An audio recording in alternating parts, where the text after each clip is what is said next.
आप सबका स्वागत है मेरे YouTube चैनल में जिसका नाम है क्लिनिकल डेंटिस्ट्री हब। तो आज हम बात करने वाले हैं कि आखिर मुंह में छाले किस वजह से पड़ते हैं, इसके क्या क्या कारण हैं और इसका क्या क्या इलाज हो सकता है।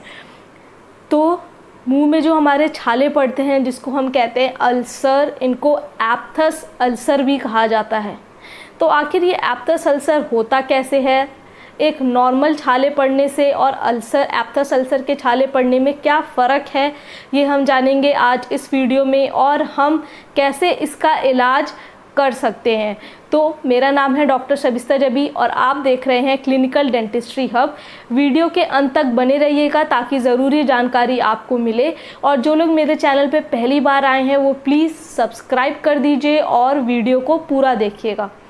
तो जी हाँ, मुंह में छाले पड़ना जिसको हम अल्सर और कई लोग एप्थस अल्सर के नाम से भी इसको कहते हैं। तो मुंह में छाले पड़ने के बहुत सारे कारण होते हैं, जिसमें से सबसे पहला कारण है कि आपकी मुंह की जो पहली सतह होती है जिसे हम मेम्ब्रेन कहते हैं उसका डैमेज हो जाना, मतलब उस पर किसी कारण चोट लग जाना। अब चोट कैसे लगेगी, या तो आप घिस घिस के ब्रश कर रहे हो और अचानक से आपका ब्रश वहाँ पे रगड़ जाता है तो उस वजह से। और दूसरा कारण ये रहता है कि कई लोगों के मुंह में ब्रेसेस लगे होते हैं। ब्रेसेस लगने की वजह से भी वहाँ पर ओंठ की तरफ ज़्यादा से ज़्यादा ओंठ के अंदर और ये ऊपर वाले ओंठ के अंदर वहाँ पर छाले पड़ने की संभावना बढ़ जाती है। इतना ही नहीं, ऐसा भी सबसे पहला कॉज, अगर आपके पास कभी ऐसे मुँह में छाले पड़ रहे हों तो ऐसा माना गया है कि इसका सबसे पहला कारण वो होगा कि मतलब आपका स्टमक अपसेट रहना, मतलब पेट में खराबी रहने को माना गया है। इसके और जो कारण, किसी वजह से शरीर में हार्मोनल चेंजेस आना, जैसे कि वुमेन्स में देखा गया है मेंस्ट्रुएशन के टाइम हार्मोनल चेंजेस आते हैं तो उनको अल्सर्स और ये छाले की शिकायत मुंह में रहती है।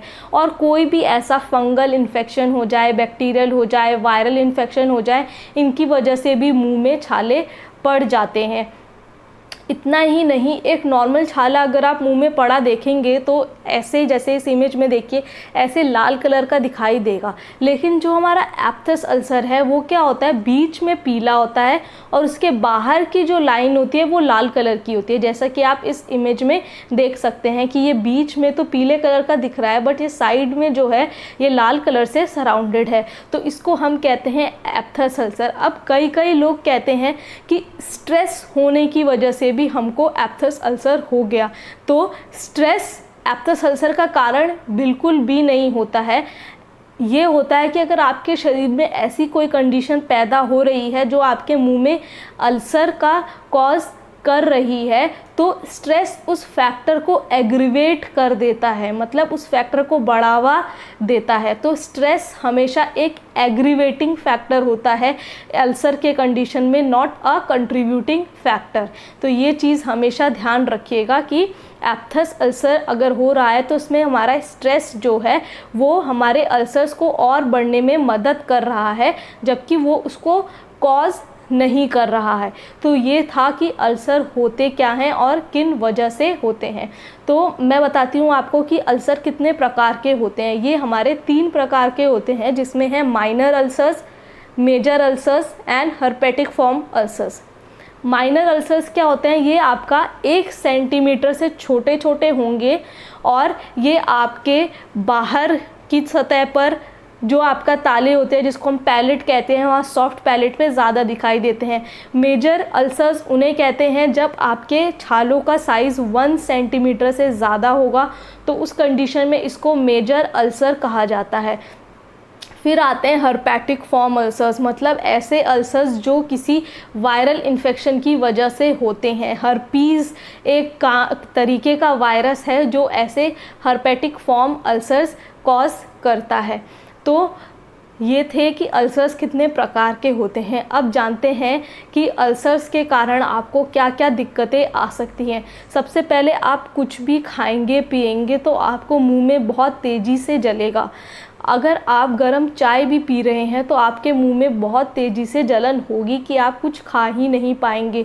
कुछ ठंडा लेंगे तो उसमें आपको थोड़ा आराम मिलेगा, लेकिन वो ऐसा ठंडी चीज़ जिसमें एसिड मिला हुआ हो वो लेंगे तो आपको वापस से जलन होनी पड़ेगी। क्योंकि अल्सर्स होने के लिए कभी हमारे शरीर में विटामिन्स की कमी की वजह से भी अल्सर्स होते हैं। तो अगर आपके शरीर में विटामिन की कमी है और आपको बार बार अल्सर्स हो रहे हैं तो ये विटामिन की कमी की वजह से ही होते हैं। और आपको अगर आपके गले तक अल्सर्स चले गए हैं तो आपको खाना घुटने में भी बहुत ज़्यादा दिक्कतें महसूस होंगी। कई लोग जो सिगरेट लेते हैं, तंबाकू बीड़ी लेते हैं, वो क्या करते हैं, इतने मात्रा में ले लेते हैं कि उनके मुंह की सतह जो है वो पूरी खिस जाती है और इस वजह से भी मुंह में छाले पड़ जाते हैं। तो आइए जानते हैं कि इनका इलाज क्या है। तो इसका सबसे पहला इलाज, जैसे कि मैंने आपको बताया कि सबसे पहला कारण स्टमक अपसेट, पेट की खराबी की वजह से, तो रेबाजेन नाम का टैबलेट आता है जो कि आप ले सकते हैं, जो कि आपके स्टमक अपसेट में हेल्प करेगा। उसके बाद हम एंटीबायोटिक थेरेपी देते हैं जिसमें ट्राइमेसिनोलॉन दिया जाता है। ये आप इसको स्विस एंड स्पिट भी कर सकते हैं, मतलब इसको ग्लास में 180 ml ग्लास में वाटर में ये मिलाया, उसके बाद आपने मुंह में लिया, अच्छी तरह से घुमाया और फिर कुल्ला कर दिया, जिसको हम कहते हैं स्विस एंड स्पिट। तो सबसे पहले हो गया आपका कि स्टमक अपसेट से रिलेटेड, फिर आगे आपका एंटीबायोटिक थेरेपी, फिर उसके बाद आता है एंटी इन्फ्लेमेटरी ड्रग्स हम देते हैं जिसमें हमारा ट्राइमेसिनोलॉन आता है और डेक्सामेथासोन आता है। ट्राइमेसिनोलॉन 0.1% की कंसंट्रेशन में ओरा बेस करके क्रीम आती है, जेल जैसी होती है, उसमें मिलता है।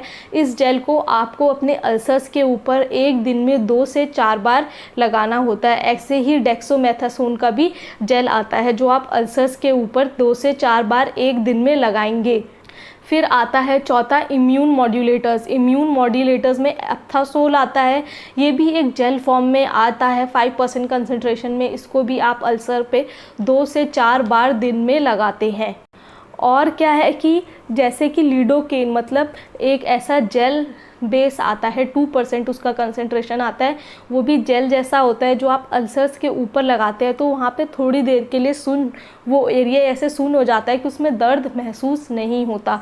ये सब के इलाज के बाद जो लास्ट इलाज बचता है कि अगर आपके मुंह में अल्सर किसी बैक्टीरिया की डिजीज़, कोई फंगल इन्फेक्शन या फिर कोई वायरल डिजीज़ की वजह से अल्सर्स हो रहे हैं तो उसका इलाज किया जाता है। जैसे हर्पेटिक फॉर्म अल्सर्स हर्पीस की वजह से हो रहे हैं तो उस कंडीशन में हम पहले हर्पीस के इलाज के लिए एसाइक्लोविर एंटीवायरल ड्रग्स देते हैं। तो ये सारे ड्रग्स का ट्रीटमेंट आपको करना है। और दूसरा क्या है, आपको दोनों टाइम ब्रश करना है और क्लोरहेक्सिडीन माउथ वॉश यूज़ कीजिए ज़्यादा से हर अपने टाइम पर, दिन में सुबह और रात के समय कर लेंगे तो बेहतर रहेगा और आपको अल्सर्स से छुटकारा मिलेगा।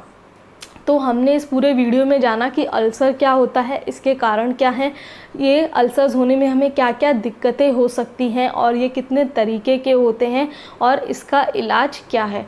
अगर आपको ये वीडियो पसंद आया हो तो इसे लाइक शेयर ज़रूर कीजिए और आप कमेंट बॉक्स में अपनी अपनी कंप्लेंट्स जो आपको परेशानी महसूस हो रही है वो डाल सकते हैं, मैं उनका जवाब ज़रूर दूंगी। या तो आप मुझे इंस्टाग्राम पे मैसेज कर सकते हैं, मैं वहाँ ज़रूर सबको रिप्लाई करूँगी। और अगर आप मेरे चैनल पर पहली बार आए हैं तो इसे प्लीज़ सब्सक्राइब कर दीजिए, और अगर आपने पहले ही इसे सब्सक्राइब कर दिया और वापस आके देख रहे हैं तो आप लोगों का बहुत बहुत धन्यवाद, क्योंकि आप लोग का मोटिवेशन मिलता है जब आप लोग सब्सक्राइब करते हैं, लाइक करते हैं, शेयर करते हैं और कमेंट करते हैं, और फिर ही जाकर हम ऐसी अच्छी से अच्छी दांतों से जुड़ी हुई वीडियोस आप तक पहुंचाते रहते हैं। तो अगर आपको ये वीडियो पसंद आया हो तो इसे लाइक शेयर और सब्सक्राइब कर दीजिए और मुझे सपोर्ट कीजिए। Thank you.